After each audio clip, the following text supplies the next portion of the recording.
Bénédiction sur bénédiction, paix, amour et détermination. Alors moi, je suis le créateur de Science Vital Végétal. Pour ceux qui me connaissent, Akazevia. Pour ceux qui ne me connaissent pas, bienvenue. Donc aujourd'hui, en fait, je viens toucher un sujet assez important parce que on en consomme assez souvent quand même. Je veux parler du gluten en fait. Le gluten, dont les deux protéines qui forment le gluten s'appellent la gluténine et la gliadine.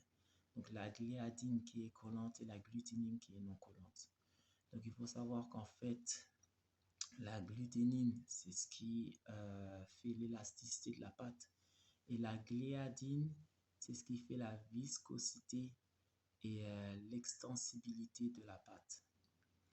Donc en fait, il faut savoir que lorsque ces deux molécules sont hydratées et manipulées, il faut savoir qu'aussi le CO2 est retenu dedans. Donc ça, c'est important à savoir, mais je reviendrai dessus un peu plus tard. Donc en fait, pourquoi je viens parler du gluten en fait? Parce qu'en fait, le gluten contient une certaine molécule qui est une protéine qui s'appelle le lectine. Et en fait, ce sont des molécules collantes. Et qui dit collante dit pas très sain pour vos parois intestinales en fait. Donc en fait, il faut savoir qu'elles sont si collantes que ça, que cela interfère avec vos parois intestinales. C'est-à-dire que lorsque nous souffrons en fait d'une inflammation, une inflammation interne bien sûr, donc il faut savoir qu'en fait toutes les calories que nous consommons sont stockées sous forme de graisse. Et c'est là que en fait vous allez prendre du poids. En fait, je vous parle de la lectine parce que en fait les graines de soja sont très dosées en lectine en fait. Et il faut savoir que en fait cette molécule interfère avec l'absorption des minéraux qui vous sont essentiels. Et il faut savoir qu'en fait les inhibiteurs de trypsine empêchent la digestion. Donc en fait vous vous retrouvez avec des problèmes gastriques, une mauvaise digestion des protéines et tout ça en fait. Donc en fait il faut savoir que ça va interférer avec la fonction de la thyroïde aussi. Et à partir de cela, c'est là que ça crée des maladies, du maintien du poids jusqu'au cancer. Donc c'est vraiment sérieux en fait. En fait, ce qu'il faut savoir, c'est que certaines légumineuses et céréales qui ont été génétiquement modifiées, il faut savoir qu'ils délétèrent particulièrement sur l'organisme. Donc franchement, si vous consommez du soja, faites attention. Moi, personnellement, j'en ai consommé il y a bien longtemps. Et franchement, j'essaye de ne pas en consommer du tout, en fait. Donc moi, c'est le conseil que je vous donne. Donc, on arrive un peu à comprendre pourquoi l'honorable docteur Sebi nous a conseillé de manger certaines légumineuses comme le pois chiche et pas d'autres, en fait. Mais en fait, lorsque vous faites vos recherches, vous voyez que certaines légumineuses sont très, très fortement dosées en lectine et d'autres le sont beaucoup moins. Donc, il faut savoir que le mucus, en fait, qui se forme naturellement dans votre corps, piège ces lectines-là qui causent l'inflammation, en fait. Vous voyez, donc plus vous allez consommer ce genre d'aliments, et plus vous allez créer un excès de mucus.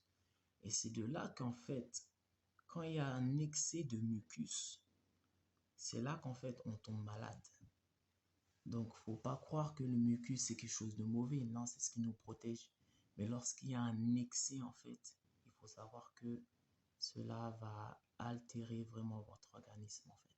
Donc, je vous rassure quand même, quoi, au niveau de l'alimentation, les céréales, les graines qui sont vraiment, qui contiennent très peu d'amidon, en fait, hein, qui contiennent très peu d'amidon, sont comme l'amarante, le fonio, le quinoa, et j'en passe. Mais maintenant, les aliments qui sont riches, c'est surtout les pâtes, le blé, le maïs. Vous voyez, tout ce que les gens peuvent consommer régulièrement, en fait, quotidiennement, en fait, dans leur vie. Et aussi les cacahuètes.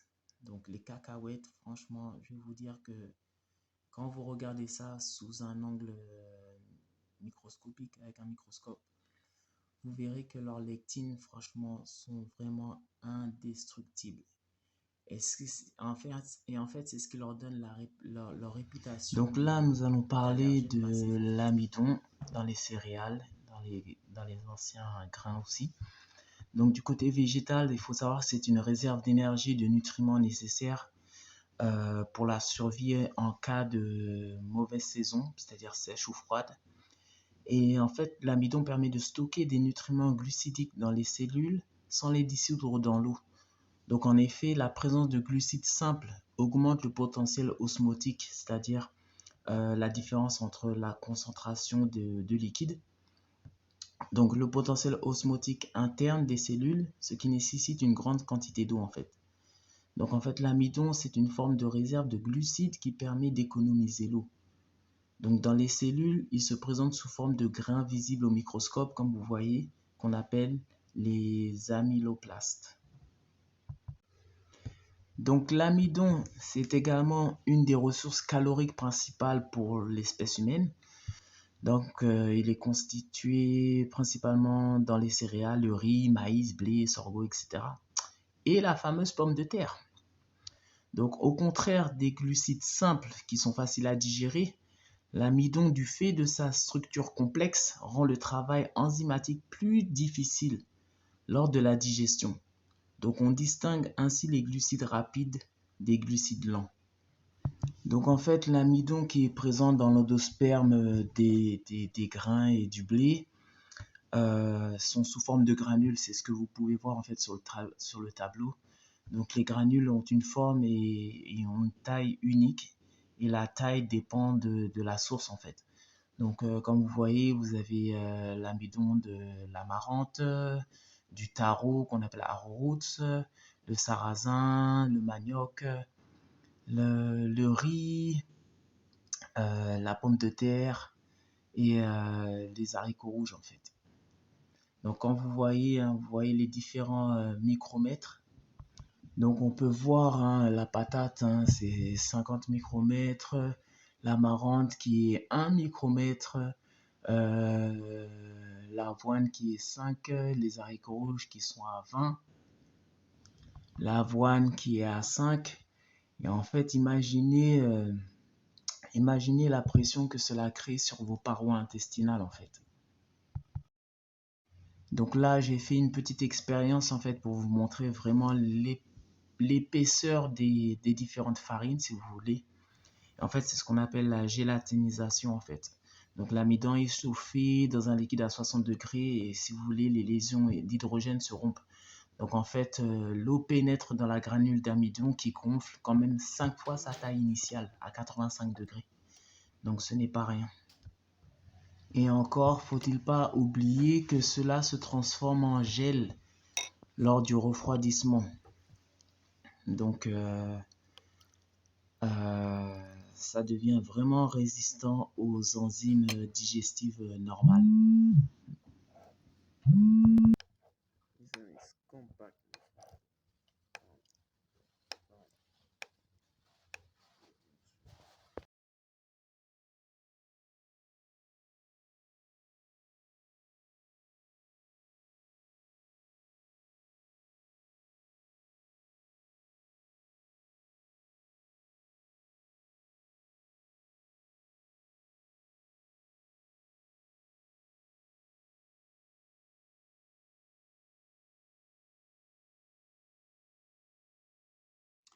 Donc voilà, ça sera tout pour au niveau du gluten, de la lectine et le sujet concernant aussi l'amidon, ce qu'on appelle les starches.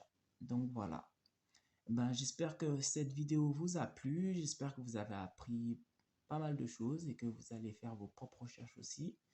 Donc si ça vous a plu, franchement, commentez, Voilà quoi, moi j'aime bien échanger aussi avec les gens, donc il n'y a pas de souci sur ça. Je vous dis à la prochaine et puis abonnez-vous à mon compte Instagram, à YouTube et puis je suis aussi sur Facebook en passant. Donc voilà, voilà. Sur ce, peace.